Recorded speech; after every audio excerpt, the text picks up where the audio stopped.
பக்தின்னு சொல்கிறோம் இல்லையா, அது வந்து 3 வகைப்படும் அப்படிங்கிறார் ஒரு பெரியவர். அது என்ன 3 வகைன்னா, தெய்வ பக்தி, அடியார்கள் பக்தி, குரு பக்தி. அடியார் பக்தியை விட, தெய்வ பக்தியை விட குரு பக்தி தான் ரொம்பவும் சிறந்ததுங்கிறார் அவர். தெய்வத்துக்கிட்ட செஞ்ச பாவம் குருநாதர்கிட்ட தீர்ந்துருமா, குருநாதர்கிட்ட செஞ்ச பாவம் தெய்வத்துக்கிட்ட போனாலும் தீராதான். இப்படி பெரியவங்களாம் சொல்லி வச்சிருக்கிறாங்க. ஒரு காடு, அங்கே அயோத தௌமியர் அப்படின்னு ஒரு தபோதனர், அவர் பல மாணவர்களை ஒன்றா சேர்த்து ஒரு குருகுலம் நடத்திக்கிட்டு இருக்கிறார். பல தரப்பட்டவங்க, பல திறப்பட்டவங்க மாணவர்கள் அதில் சேர்ந்து படிச்சுக்கிட்டு இருக்கிறாங்க. பாஞ்சால ராஜகுமாரன் ஒருத்தனும் அந்த குருகுலத்தில் சேர்ந்து படிச்சுக்கிட்டு இருக்கிறான். அவன் பேர் ஆருணி. பெரிய இடத்து புள்ள, இருந்தாலும் படுப்பில் ரொம்ப கெட்டிக்காரனாக இருந்தான். அவன் தான் அங்கே முதல் மாணவன். ஒரு நாள் குருநாதர் அந்த அரசகுமாரனை கூப்பிட்டார். நம்ம குருகுலத்துக்கு சொந்தமான வயலில் தண்ணீர் பெருகி வெள்ளம் வந்து பயிரை வந்து அழிக்குதான், அதனால் நீ போய் மடையை அடைச்சிட்டு வந்துரு அப்படின்னார். அந்த அரசகுமாரன் உடனே புறப்பட்டான். குருநாதர் சொல்லிட்டார்ல, உடனே புறப்பட்டான். நான் பெரிய இடத்து பிள்ளையாச்சே, ராஜகுமாரனாச்சே, ரொம்ப செல்வாக்கூட வளர்ந்தவனாச்சே, நான் போய் வயலில் இறங்கி வேலை செய்கிறதா அப்படின்னுலாம் அவன் நினைக்கல. குருநாதர் கட்டளையை நிறைவேற்ற வேண்டியது நம்ம கடமை அப்படின்னு நினச்சான். உடனே ஒரு மண்வெட்டியை தூக்கி தோளில் வச்சுக்கிட்டு புறப்பட்டு போயிட்டான். வயலுக்கு போனான். பார்த்தான், தண்ணி கரையை உடச்சிக்கிட்டு வயலுக்குள்ளே ஏகமாக பாஞ்சிக்கிட்டு இருக்குது. இவன் மண்வெட்டியால் களிமண்ணை புல்லோடு சேர்த்து புல் பத்த மாதிரி வெட்டி வெட்டி போட்டான். இருந்தாலும் மடையை அடைக்க முடியல. தண்ணி அதை மீறி வந்துக்கிட்டே இருக்குது. தண்ணி வந்து வேகமாக வயலுக்குள்ளே போய்கிட்டே இருக்குது. போடுற பத்தையெல்லாம் கரைஞ்சி கரைஞ்சி போயிட்டுருக்கு. இருந்தாலும் இவன் தன்னுடைய முயற்சியை கைவிடலை. வெட்டி வெட்டி போட்டுக்கிட்டே இருக்கிறான். காலையில் அங்கே போனவன் சாயந்தரம் வரைக்கும் இப்படி செஞ்சுக்கிட்டு இருக்கிறான். உடம்பும் மனசும் ரொம்பவும் சோர்ந்து போச்சு. இருந்தாலும் குருநாதர் இட்ட கட்டளையை நிறைவேற்றாமல் இருக்கிறோமேங்கிற ஒரு குறை அவனுக்கு இருக்குது. குரு கட்டளையை நிறைவேற்றாத நான் வந்து இன்னமும் இருக்கணுமா அப்படின்னு யோசனை பண்ண ஆரம்பிச்சிட்டான். என்ன செய்யலாம்னு பார்த்தான். நம்ம குருநாதர் இட்ட பணிக்காக இந்த உடம்பையே தியாகம் பண்ணலாம் அப்படின்னு முடிவு பண்ணான். தண்ணி பாயுதில் அதுக்கு குறுக்க விழுந்து அப்படியே மடையை அடைச்சிக்கிட்டு அப்படியே படுத்துட்டான். இது மற்றவங்களுக்கு தெரியாது. அன்னைக்கு ராத்திரி ஒரு விளக்கு முன்னாடி உட்காந்து குருநாதர் பிள்ளைங்களுக்கு பாடம் சொல்லி கொடுத்துக்கிட்டு இருக்கிறார். முதல் வரிசையில் இருக்கக்கூடிய ராஜகுமாரனை காணலை. நம்ம ஆருணி எங்கே போனா அப்படின்னு சொல்லி மற்ற மாணவர்களை விசாரித்தார். இப்போ அவங்க சொன்னாங்க, சுவாமி, அவன் காலையில் வயலுக்கு வந்து மடையை அடைக்கிறதுக்காக போனான், நீங்கள் தான் போக சொன்னீங்க, இன்னும் திரும்பி வரல அப்படின்னு அவர் பையன். குருநாதர் உடனே ஒரு தீவெட்டி எடுத்துக்கிட்டு மாணவர்களை அழைச்சிக்கிட்டு வயலுக்கு போனார். அங்கே போய் பார்த்தா ஆளை காணும். ஆருணி ஆருணின்னு சொல்லி சத்தம் போட்டு கூப்பிட்டு பார்க்குறார். நான் இங்கே இருக்கேன் குருநாதா அப்படின்னு காலுக்கு அடியிலேருந்து ஒரு சத்தம் வருது. குனிஞ்சு பார்த்தா அவன் மடையில் படுத்துருக்கிறான். என்னப்பா இதுன்னார். காலையிலேருந்து இந்த மடையை அடைச்சி பார்த்தேன் சுவாமி, முடியல, அதனால் இப்படி குறுக்க படுத்துட்டேன். என்னை தாண்டறதுக்கு பயந்து போய் தண்ணியை தேங்கி நின்றுட்டுது அப்படின்னா. அவனுடைய குரு பக்தியையும் அவனை தாண்டறதுக்கு அஞ்சு நிற்கிற தண்ணி தேக்கத்தையும் பார்த்துட்டு எல்லாரும் ரொம்ப ஆச்சரியப்பட்டு போயிட்டாங்களாம். ஆருணி எழுந்திரிச்சு வா அப்படின்னு கூப்பிட்டாரான் குருநாதர். அவன் தண்ணீரை பொழந்துக்கிட்டு எழுந்திரிச்சு வந்தானான். அதனால அவனுக்கு வந்து உத்தாலகன் அப்படின்னு ஒரு பேர். உத்தாலகன்னா தண்ணீரை பிளந்தவன் அர்த்தம். அந்த உத்தாலகன் மாதிரி இந்த காலத்து மாணவர்களுக்கும் குரு பக்தி வேணும் அப்படின்னு சொன்னோம் ஒரு பள்ளிக்கூடத்தில். உடனே நிறைய மாணவர்கள் எழுந்திரிச்சு நின்னாங்க. சார், நீங்கள் எங்களை வந்து இன்னமும் சரியாக புரிஞ்சுக்கலன்னு நினைக்கிறோம். அன்னைக்காவது ஒருத்தன் அப்படி இருந்தான், இன்னைக்கு ஏகப்பட்ட உத்தாலகர்கள் இருக்கிறோம். எங்கள் வாத்தியார் கட்டளை இட்டா இப்போவே அது மாதிரி வயலுக்கு போய் மடையில் குறுக்கப்படுத்துக்கிறதுக்கு இந்த வகுப்பில் உள்ள அத்தனை பேரும் தயாராக இருக்கிறோம் அப்படின்னாங்க. அப்படியா அப்படின்னு சொல்லி கேட்டோம் ரொம்ப சந்தோஷமாக. ஒருத்தன் ரொம்ப அடக்கமாக எழுந்திரிச்சான். அப்புறம் சொன்னான், ஆமாம் சார், வகுப்பில் வந்து இவர் நடத்துகிற பாடத்தை கேட்டுக்கிட்டு இருக்கிறத விட பேசாமல் போய் மடையில் படுத்துடுறது ஒன்றும் கஷ்டமான காரியமாக இருக்காது, அதனால தான் எல்லாரும் அங்கே போகிறேன்னு சொல்கிறோம் அப்படிங்கிறான். ஒரு ஊரில் ஒரு ராஜா இருந்தார். அந்த ராஜாவுக்கு ஒரு மந்திரி. ராஜா ரொம்ப நியாயமானவர், நேர்மையானவர், கண்டிப்பானவர். தப்பு செய்கிறது யாராக இருந்தாலும் தண்டனை கொடுப்பார். வேண்டியவங்களுக்கு ஒரு நியாயம், வேண்டாதவங்களுக்கு ஒரு நியாயங்கிறதெல்லாம் அவர்கிட்ட கிடையாது. ஒரு சமயம் அரசவையில் அந்த அமைச்சரே வந்து விதிமுறைகளுக்கு புறம்பா ஏதோ நடந்துகிட்டு இருக்கார். மன்னருக்கு கோபம் வந்துட்டுது. உடனே அந்த அமைச்சரை கிட்டத்தில் கூப்பிட்டு அவர் கன்னத்தில் ஓங்கி ஒரு அறை கொடுத்துட்டாராம். உடனே அந்த அமைச்சர் என்ன பண்ணார் தெரியுமா, நேராக போனார். அங்கே நின்றுக்கிட்டு இருந்த இன்னொருத்தர் கன்னத்தில் ஓங்கி அரைஞ்சார். அரை வாங்கினவர் திகைச்சு போயிட்டார். இவர் ஏன் நம்மளை வந்து அரைகிறார் அப்படின்னு யோசனை பண்ணார். மன்னரும் திகைச்சு போயிட்டார். நாம இவரை அரைஞ்சா அதுக்காக இவரு போய் இன்னொருத்தரை அரையணுமா அப்படின்னு யோசனை பண்ணார் அவர். இவருக்கு என்ன பைத்தியமானு கூட நினைக்க ஆரம்பிச்சுட்டார். ஆனால் என்ன ஆச்சுன்னா, அப்புறம் அமைச்சர் அவர் கவனிச்சுக்கிட்டு இருந்தாரா, அவர் இன்னொருத்தர் அரைஞ்சார் இல்லையா, அந்த அறை வாங்கின ஆசாமியை பார்த்து கத்திக்கிட்டு இருந்தார் யார் அமைச்சர். ஏன்பா என்கிட்ட அறையை வாங்கிட்டு இப்படி விவரம் இல்லாமல் நின்றுட்டு இருக்கிறிய, நான் உனக்கு கொடுத்ததை நீ வேற யாருக்கிட்டையாவது கொடுத்துரு அப்படின்னார். உடனே அந்த ஆள் பார்த்தான், தனக்கு அடுத்தபடியாக நின்றுட்டு இருந்தவனை ஓங்கி ஒரு அறை அரைஞ்சான். அவன் கன்னத்தை தடவிட்டே யோசனை பண்ணான். இது ஏதோ புரிஞ்சுக்கிட்ட மாதிரி அடுத்தாப்புல நின்றுட்டு இருந்தவனை அரைஞ்சான். இப்படி இந்த அறை வந்து மாறி மாறி போய்கிட்டே இருக்குது. ஊரு பூரா பிரயாணம் பண்ண ஆரம்பிச்சுட்டுது. அன்னைக்கு ராத்திரி அந்த ராஜா படுக்கிறதுக்காக போனார். அந்த நேரம் பார்த்து அவர் கன்னத்தில் பலார்னு ஒரு அறை விழுந்தது.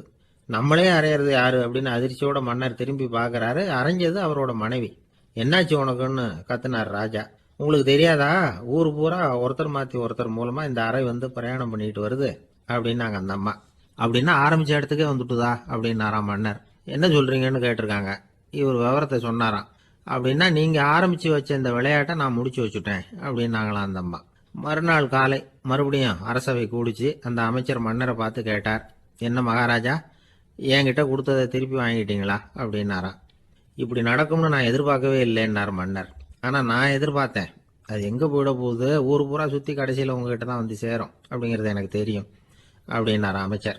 இந்த கதை வந்து வேடிக்கையாக இருந்தால் கூட இதில் உள்ள கருத்து முக்கியமானது. இந்த உலகத்தில் பல கருத்துக்கள் இப்படி தான் மாறி மாறி சுற்றி வந்துக்கிட்டே இருக்குது. நம்மளும் ஒருத்தன் தன்னுடைய நண்பன் ஒருத்தனை கடத்தெருவில் பார்த்தான். உடனே ஓடி போய் பலார்னு ஒரு அறை கொடுத்தானா. அவன் கண்ணத்தை தடவிட்டு ஏன்டா என்ன அரைஞ்சேன்னு கேட்டிருக்கான். நீ ஏன்டா என்ன முட்டாள்னு என் மனைவிட்ட போய் சொன்னேன் அப்படின்ட்டுருக்கான் அவன். உன்னை ஒரு முட்டாள்னு சொன்னதுக்காகவா நீ என்ன அரைஞ்ச அப்படின்னு கேட்டிருக்கான் இவன். டேய், நான் அதுக்காக அறையலப்பா, அது ஒரு பெரிய ரகசியம். நான் முட்டாளுங்கிறது அந்த ரகசியத்தை நீ வந்து ஏன் எங்கள் வீட்டில் போய் சொன்னேன், அதுக்காக தான் அரைஞ்சேன் அப்படின்னு நானா. துருக்மேனியாவில் அஷ்காபாத் அப்படின்னு ஒரு நகரத்தில் ஒரு புவியியல் விஞ்ஞானி இருந்தார். அவர் ஒரு நாய்க்குட்டி வளர்த்தார். ஒரு நாள் முன்னிரவு நேரம் ஒரு மேஜைக்கு முன்னாடி உட்காந்து அந்த விஞ்ஞானி ஏதோ கணக்கு போட்டுக்கிட்டு இருக்கிறார். அவருக்கு ஒரு சின்ன பெண் குழந்தை, அது தொட்டிலில் தூங்கிட்டு இருக்குது. அந்த நாய்க்குட்டியும் ஒரு மூலையில் படுத்து அது பாட்டுக்கு தூங்கிட்டு இருந்தது. ஒரே அமைதி. அந்த நேரத்தில் திடீர்னு அந்த நாய்க்குட்டி துள்ளி எழுந்திரிச்சது. நேராக குழந்தைகிட்ட ஓடிச்சு. அந்த குழந்தைய அது போட்டிருந்த ட்ரெஸ்ஸோடு சேர்த்து கவ்வி தூக்குச்சு. தூக்கிக்கிட்டு வாசல் பக்கம் ஓடிச்சு. நாய்க்குட்டி குழந்தைய கவ்வி தூக்க முடியுமாங்கிற சந்தேகம் உங்களுக்கு இல்லையா? நீங்கள் வந்து நம்ம ஊர் நாய்க்குட்டியவே பார்த்து பழக்கப்பட்டிருக்கீங்க, அதனால் நம்புறதுக்கு சிரமமாக இருக்கும். அந்த ஊர்ல எல்லாம் அது வந்து ரொம்ப ஸ்ட்ராங்காக இருக்கும், ஒரு ஏதோ கண்ணுக்குட்டி மாதிரி இருக்கும். விஞ்ஞானி அதை பார்த்துட்டார். உடனே அந்த நாய்க்கு வந்து வெறி பிடிச்சிட்டுதுன்னு முடிவு பண்ணிட்டு தன்னோட கை துப்பாக்கி எடுத்துக்கிட்டு ஓடி வந்தார்.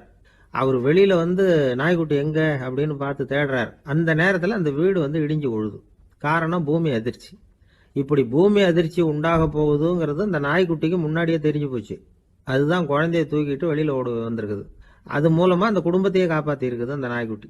இந்த சம்பவம் நடக்கிறதுக்கு 3 நாளைக்கு முன்னாடியே சில பிராணிகளுக்கு இப்படி நடக்க போகுதுங்கிறது தெரிஞ்சிருக்குதான்.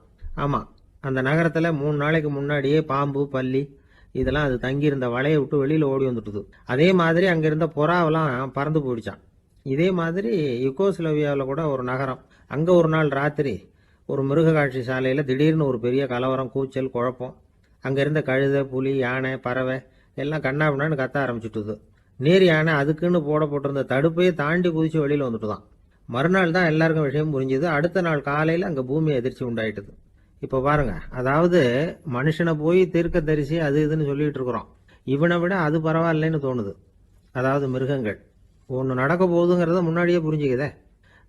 சரி, இதெல்லாம் எப்படி அது முன்கூட்டி புரிஞ்சுக்குது? அதுதான் படைப்பு ரகசியம். அதை கண்டுபிடிக்கிறதுக்கு தான் மனுஷன் வந்து ஆராய்ச்சி பண்ணிட்டு இருக்கிறான். விஞ்ஞானிகளோட ஆராய்ச்சியெல்லாம் ஒரு பக்கம் இருக்கட்டும், வீட்டுக்குள்ளேயே சில ஆராய்ச்சி பண்ணி பாருங்களேன். இப்போ சில யோசனை சொல்லி அதை சோதனை பண்ணி பாருங்க அப்படின்னு ஒருத்தர் சொன்னாராம். அதாவது இப்போ மழை வருமா வராதா அப்படின்னு தெரிஞ்சுக்கணுமா, உடனே ஒரு பூனைக்குட்டி பின்னாடியே மெதுவாக போய் அது என்ன செய்யுதுன்னு கவனித்து பார்க்கணும். பூனைக்குட்டி தன்னோட பாதத்தினால சுகத்தில் வந்து அப்படி கீறிக்கிட்டு இருக்கும். அப்படி கீறினா கண்டிப்பாக மழை வரும். சில சமயம் பூனைக்குட்டி அப்படியே மல்லாந்து படுத்துக்கிட்டு பாதத்தை உயர தூக்கும், அப்படியும் அப்படியும் புரளும். இப்படி செஞ்சதுன்னா அன்னைக்கும் மழை இருக்காது. அதனால முன்னாடி இருந்தது மழை வர்றதுக்கு அறிகுறி, இது மழை இல்லைங்கிறதுக்கு அறிகுறி. பறவைகள், பிராணிகள் இதுகளோட நடவடிக்கைகளை பார்த்துட்டு அதையெல்லாம் அடிப்படையாக வச்சு தான் காலநிலையை கண்டுபிடிக்கிற கருவிகளை கண்டுபிடிச்சிருக்கிறாங்க. வாத்து இருக்குல்ல, சில சமயம் தன்னோட அழகை தன்னோட இறகுகளில் அப்படியே புதைச்சிக்கும். அப்படி செஞ்சால் குளிர்காலம் வரப்போகுதுன்னு அர்த்தம். பருவநிலை குளிராக மாறப்போகுதுங்கிறதுக்கு இதுதான் அறிகுறி. சிட்டுக்குருவி இருக்குதுல்ல, அதெல்லாம் புழுதியில் உழுந்து புரளும், சிறகுகளை படபடன்னு அடிச்சுக்கும். அப்படி செஞ்சால் மழை வரப்போகுதுன்னு அர்த்தம். ஒன்று மட்டும் நாம் நல்லா தெரிஞ்சுக்கணும், இயற்கையின் சீற்றம்னு சொல்கிறோம் இல்லையா, இயற்கை ஏன் நம்ம மேலே கோவப்படுது? இயற்கையை நாம் அனுசரித்து போகிறதில்ல, அதனால் கோவப்படுது. காடுகளை அழிக்கப்படாது, விலங்குகளை கொல்லக்கூடாது, இயற்கை ஏற்படுத்தி வச்சிருக்கிற சமநிலையை கெடுக்கக்கூடாது. அதை புரிஞ்சுக்கிட்டு வாழ்ந்தோம்னா பூமியும் நடுங்காது, நாமளும் நடுங்க வேண்டிய அவசியம் இருக்காது. ஒருத்தர் இருந்தார், சாராய கடைக்கு போனாராம், நிறைய சாப்பிட்டார். அப்புறம் சொன்னார், இது ரொம்ப அற்புதமான சரக்கு போல இருக்கு, உள்ளே போன உடனே இந்த பூமியே நடுங்கிறது மாதிரி இருக்கு எனக்கு அப்படின்னாராம். இதுக்கு கடைக்காரர் சொல்லியிருக்கார், நீங்கள் சாப்பிட்டது வெறும் பச்சை தண்ணி தாங்க, இப்போ ஏற்பட்டிருக்கிறது நிஜம் பூமி அதிர்ச்சி அப்படின்னா. இன்பம் துன்பம் இது ரெண்டும் சேர்ந்தது தான் வாழ்க்கை. இது எல்லாரும் சொல்லிட்டு இருக்கிற ஒரு உண்மை. அது சரி, இது ரெண்டும் வர்றதுக்கு என்ன காரணம்? துறவி ஒருத்தர் யோசிச்சு பார்த்துருக்கார். இன்ப துன்பம் தோன்றுவதற்கு முக்கியமாக 6 காரணங்கள் உண்டு அப்படிங்கிறார் அவர். அது என்னங்கிறத நாமளும் தெரிஞ்சு வச்சுக்குவோமே. இப்போ முதல் காரணம் சுயநலம். ஒரு தாயார் தன்னுடைய சுயநலம் கருதி தன்னுடைய மகன் இன்பமாக இருக்கணும்னு ஆசைப்படுறாங்க. மகனும் அப்படியே ஆசைப்படுறான். அதனால் தாயாரின் இன்ப துன்பங்களை பார்த்துட்டு மகனும் இன்ப துன்பம் அடையிறான். அந்த அம்மாவுக்கும் அதே நிலைமை தான். 2வது காரணம் உறவு. நான் துறவியான பிறகு கூட உறவுங்கிற காரணத்தினால தான் தாயாருடைய சுக துக்கங்களை கண்டு நானும் சுக துக்கம் அடைகிறேன். என் தாயாருடைய நிலைமையும் இதுதான் அப்படிங்கிறார் ஒரு துறவி. 3வது காரணம் என்னன்னா அறிமுகம். எனக்கு அறிமுகமான ஒருத்தரை ரயில் நிலையத்தில் சந்திக்கிறேன். அவர் தன்னுடைய பணப்பையை எங்கேயோ தொலைச்சி விட்டு வருத்தப்பட்டுக்கிட்டு இருக்கிறார். நானும் வருத்தப்படுறேன். அந்த சமயத்தில் யாரோ ஒருத்தர் இதுதானே அவங்க பணப்பை அப்படின்னு சொல்லி கொண்டாந்து நீட்டுறார். பணப்பையை தொலைச்சவர் சந்தோஷப்படுறார், நானும் சந்தோஷப்படுறேன். இது அந்த துறவி சொல்கிற அனுபவம். 4வது காரணம் என்னன்னா கருணை. எனக்கு முன்னே பின்ன தெரியாத ஒருத்தனை யாரோ ஒருத்தன் அடித்து காயப்படுத்தி போடுறான். கருணை காரணமாக நான் அதுக்காக துக்கப்படுறேன். 5வது காரணம் எதையும் நம்புறது. ஒரு பசுமாட்டை ஒரு முரணை அடிச்சுக்கிட்டு இருக்கிறான் அப்படின்னு ஒருத்தர் நம்மகிட்ட சொல்கிறாருன்னு வைங்க, உடனே நான் துக்கப்படுறேன். இன்னொருத்தர் அந்த முரணனை போலீஸ்காரங்க பிடிச்சிட்டு போயிட்டாங்கன்னு சொல்லி சொல்கிறாரு, நான் உடனே சந்தோஷப்படுறேன். 3வதா ஒருத்தர் முதல் 2 பேரும் சொன்னது பொய்யுங்கிறார். அப்போ நான் இன்ப துன்பம் ரெண்டுமே இல்லாமல் நிம்மதியாக இருக்கிறேன். இது ஒரு விதம். அடுத்தது 6வது காரணம் என்னன்னா தன்மயமாகுதல். ஒரு நாவல் படிச்சுக்கிட்டு இருக்கிறோம், அதில் வர்ற பாத்திரங்களோட நாம் ஒன்றி போயிடுறோம். அதில் வர்ற பாத்திரங்கள் சிரிச்சுதுன்னா நாமளும் சிரிக்கிறோம், அது அழுதுன்னா நாமளும் அழறோம். அதெல்லாம் அந்த துறவி சொல்கிற அனுபவ உண்மைகள். இன்ப துன்பம் இது ரெண்டும் தோன்றுவதற்கு சுயநலம், உறவு, அறிமுகம், கருணை, எதையும் நம்புறது, தன்மயமாகிறது, இது எல்லாம் தான் முக்கிய காரணம் அப்படின்னு அவர் சொல்கிறார். ஆக கூடி ஒட்டு மொத்தமாக யோசனை பண்ணி பார்த்தா பிற பொருள்கள் மீது பற்றுதல் காரணமாக தான் நாம் இன்ப துன்பம் அடைகிறோம் அப்படிங்கிறத புரிஞ்சிக்க முடியுது. மனுஷன் இன்ப துன்பம் அடைகிறதுக்கு 7வது காரணம் கூட ஒன்று உண்டு அப்படின்னு சொல்லிகிட்டே வந்தார் ஒருத்தர். அது என்ன அப்படின்னு கேட்டோம். அதுதான் சார் இந்த நீங்கள் சொல்லிட்டு வர்ற இன்று ஒரு தகவல்னார். எப்படி சொல்கிறீங்கன்னு கேட்டோம். இன்று ஒரு தகவல் கேட்க ஆரம்பிக்கிறப்போ மனசில் இன்பம், ஆரம்பித்த உடனே இது ஏற்கனவே கேட்ட சமாச்சாரமாச்சே அப்படின்னு நினைக்கிறப்போ துன்பம் அப்படின்னு அதுக்கு ஒரு விளக்கம் கொடுத்தார் அவர். ஒரு வயசான பாட்டியின் தாத்தாவும் ஒரு பூங்காவில் உட்காந்து பேசிக்கிட்டு இருக்கிறாங்க. அவங்களுக்கு கல்யாணம் ஆகி 53 வருஷம் ஆச்சு. பிள்ளைங்கள்லாம் படித்து பெரிய பெரிய வேலையில் இருக்கிறாங்க. பேரன் பேத்திகளும் நல்ல நிலைமையில் இருக்கிறாங்க. இந்த தாத்தாவும் பாட்டியும் சிரித்து பேசிக்கிட்டு இருந்ததை ஒரு பெரியவர் பார்த்தார்.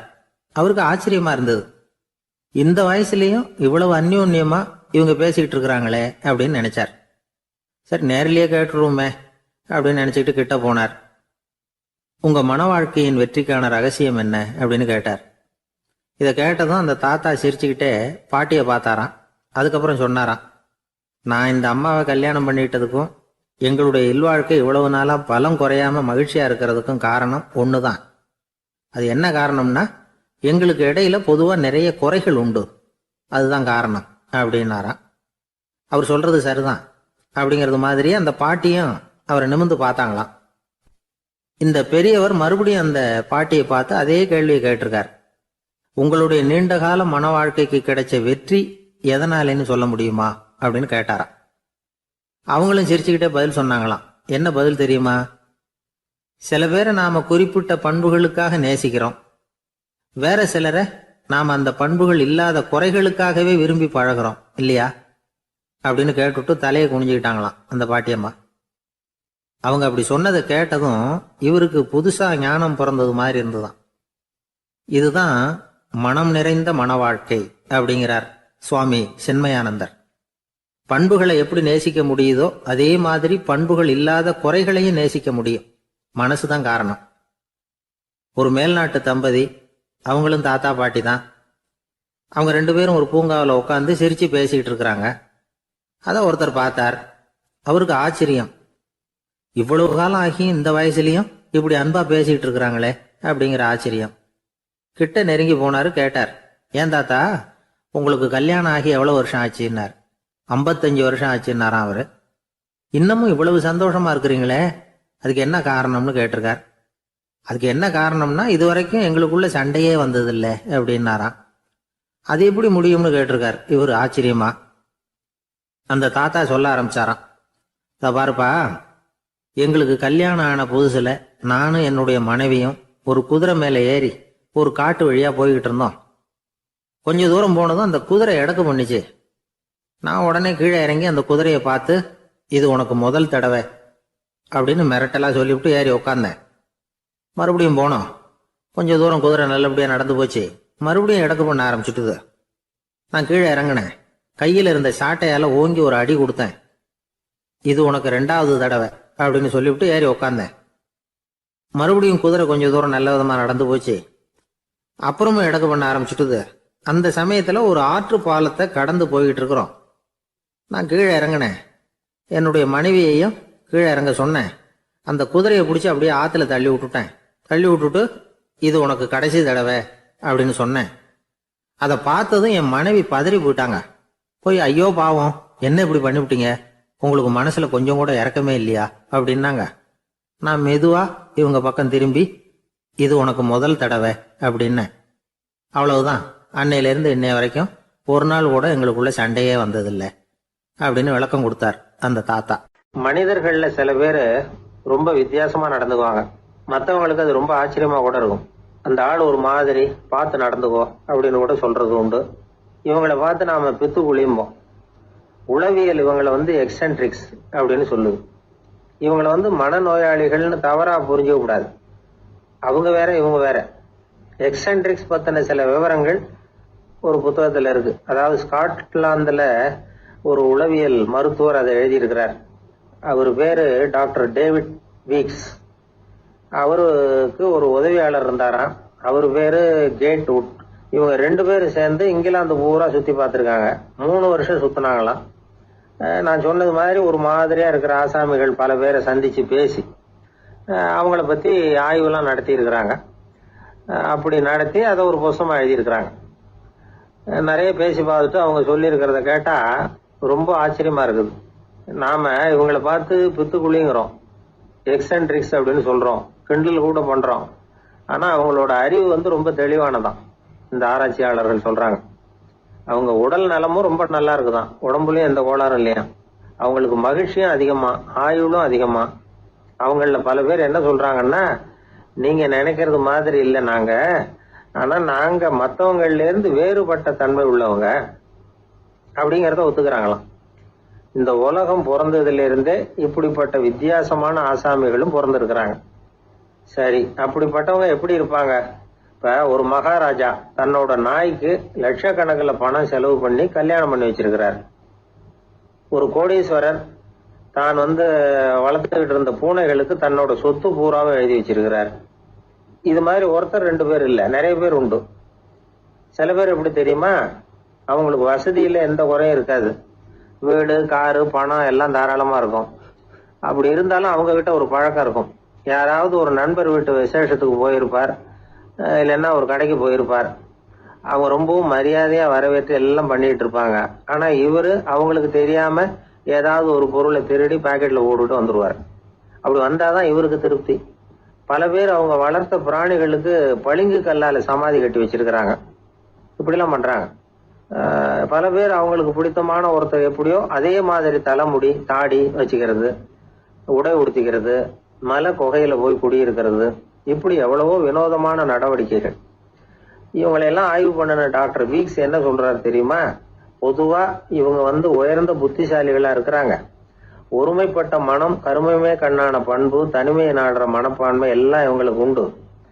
அவங்கள பல பேர் அவங்க பெற்றோருக்கு முதல் குழந்தை அல்லது ஒரே குழந்தை இப்படிதான் இருக்கிறாங்க. இது மாதிரியானவங்க பெண்கள் ஒரு பங்குன்னா ஆண்கள் 2 பங்கு. இவங்கெல்லாம் ஆக்கப்பூர்வமான செயல் செய்யறாங்க. அப்படிப்பட்டவங்களா தான் இருக்கிறாங்க. அடுத்தவங்க கிட்ட அன்பு காட்டுறவங்களா இருக்கிறாங்க. உற்சாகம் ஊட்டுறவங்களா இருக்கிறாங்க. அவங்களுடைய ஆக்கப்பூர்வமான பணிகளுக்கு ஊக்கம் கொடுத்தா அவங்க மன சந்தோஷமும் உடல் நலமும் பெருகும், ஆயுளும் கூடும். இதெல்லாம் அந்த டாக்டருடைய கண்டுபிடிப்பு. பித்துக்குழித்தனத்துக்கும் மனநோய்க்கும் வித்தியாசம் உண்டுங்கிறத சொல்றதுதான் இந்த தகவல். அதனால ரெண்டும் ஒண்ணுன்னு நினைச்சிடக்கூடாது. ஒரு நண்பன் ஒருத்தனை பத்தி சொல்றோம். அவன் எந்த வகைன்னு நீங்களே முடிவு பண்ணுங்களேன். அவன் ஒரு கல்யாண வீட்டுக்கு போய் சாப்பிட்டுட்டு வெளியில வந்தோம். அவன் கூட வெளியில வந்த உடனே ரொம்ப நேரமா தன்னோட செருப்பை தேடிட்டு இருந்தான். என்னப்பா இன்னுமா உன் செருப்பு கிடைக்கல அப்படின்னு கேட்டோம். இல்ல என்னது முன்னாடியே கிடைச்சுட்டுது, அதை விட நல்லதா ஏதாவது கிடைக்குமான்னு பாக்குறேன் அப்படின்னா. ஊர்ல ஒரு ஞானி இருந்தார். ஒரு நாள் அவரை தேடிட்டு ஒருத்தர் வந்தார். வந்தவர் ஞானியை பார்த்து ஒரு கேள்வி கேட்டார். ஐயா, உங்களுடைய சாதனை என்ன? இதுதான் அவர் கேட்ட கேள்வி. இத கேட்டதும் அந்த ஞானி நிமிர்ந்து இவரை பார்த்தார். அப்புறம் சொன்னார், அது ஒன்றும் பெரிய விஷயம் இல்லை, அது ரொம்ப எளிமையான ஒண்ணு. எப்ப எனக்கு பசிக்குதோ அப்ப நான் சாப்பிட்டுருவேன், எப்ப எனக்கு தூக்கம் வருதோ அப்ப நான் தூங்கிடுவேன், அவ்வளவுதான் அப்படின்னார். கேள்வி கேட்டவர் ஒரு மாதிரி ஆயிட்டார். ஐயா, இதே தானே நாங்களும் செய்யறோம், இதுல என்ன அதிசயம் இருக்கு அப்படின்னார். இப்ப அந்த ஞானி சொன்னாராம், இங்கதான் நீங்க தப்பு பண்றீங்க அப்படின்னாராம். அப்படியான்னாரு இவரு. ஆமா அப்படின்னாராம். நீங்க செய்யற தவறு எனக்கு புரியுது.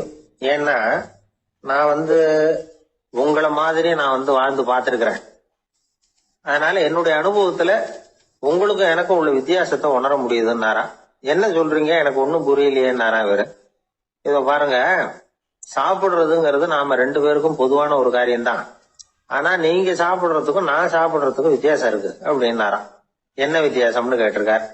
நீங்க பசி இல்லாத பொழுது சாப்பிடுறீங்க, இப்போ சாப்பிடுற நேரம் வந்துட்டுது அப்படிங்கறதுக்காக சாப்பிடுறீங்க. சாப்பாடு ருசியா இருக்கு அப்படிங்கறதுக்காக சாப்பிடுறீங்க. எது தேவைங்கிறது தெரியாம சாப்பிடுறீங்க. அது மாதிரி தூக்கமும் உங்களுக்கு ஒரு பழக்கமா போட்டுது. இப்போ இது தேவையா இல்லையா அப்படிங்கறத பத்தி நீங்க யோசிச்சு பாக்குறது இல்ல. சாப்பிடும் பொழுது 1000 வேலைகளை மனசுல நினைச்சுக்கிட்டு இருப்பீங்க. அதனால அது சாப்பிடுதலா இருக்காது. அதே மாதிரி நீங்க தூங்கும் பொழுதும் அது தூங்குதலா இருக்காது. ஏகப்பட்ட கனவுகள் வரும். உங்க மனசு மேலும் மேலும் கனவுகளை உருவாக்கி கொண்டே இருக்கும். அதனால எனக்குள்ள நடக்கிறது வேற மாதிரி, நீங்க நினைக்கிறது மாதிரி இல்ல. எனக்குள்ள நடக்கிறது எப்படின்னா, நீங்க செய்யறது மாதிரி இல்ல. தூக்க உணர்வு வந்த உடனே தூங்குதல் மட்டுமே நடைபெறும். அதுதான் என்கிட்ட நடக்கிறது அப்படின்னாரா அந்த ஞானி. இப்ப வித்தியாசம் புரியுதா? அந்த ஞானி சாப்பிடுறத அனுபவிக்கிறார், அது எக்ஸ்பீரியன்ஸ். நாம அப்படி இல்ல, மனம் போன போக்குல சாப்பிடுறோம். இது இன்டெலிஜிங். இது ரெண்டுலயும் செயல்ல வேறுபாடு இல்ல, விழிப்புணர்வுல தான் வேறுபாடு இருக்கு. அவர் சாப்பிடும் பொழுது ஒரு சாட்சி மனோபாவத்தோட சாப்பிடுறார். எவ்வளவு தேவையோ அவ்வளவுதான் சாப்பிடுறார். ஏன்னா அவருடைய விழிப்புணர்வு முழுமையா செயல்படுது. அதனால அவர் சாப்பிடும் பொழுது நம்மை விட மகிழ்ச்சியா இருக்கிறார். நாம அப்படி இல்ல, வயிற்றை நிரப்புறதுக்காக சாப்பிடுறோம். இன்னும் சொல்ல போனா சாப்பிடும் பொழுது நாம அங்கேயும் இருக்கிறது இல்ல, எங்கேயோ போயிடுறோம். உடம்பு மட்டும்தான் அங்க இருக்கும். ஆனா ஞானி அப்படி இல்லை. அவர் சாப்பிடும் பொழுது சாப்பிடுதல் மட்டுமே இருக்கும். எந்த ஒரு செயலையும் விழிப்புணர்வோட செய்யலாம், மனம் போன போக்கிலையும் செய்யலாம். விழிப்புடன் செய்யறப்போ செய்யும் செயல் நம்ம அனுபவமாகிறது, அவ்வளவுதான். இதெல்லாம் பெரிய தத்துவம் மாதிரி தெரியும். இருந்தாலும் நாம புரிஞ்சுக்க வேண்டியது என்னன்னா, எந்த காரியத்தை செஞ்சாலும் அதுல முழு ஈடுபாடு வேணுங்கிறது முக்கியம். அந்த அளவுக்கு முதல்ல நம்மளை மாத்திக்கிட்டா போதும். ஆனா நம்ம ஆளுங்க அந்த அளவுக்கு இருக்கிறது இல்ல, எல்லாமே அரைகுறை தான். கேட்டா ஞாபகம் மருதி.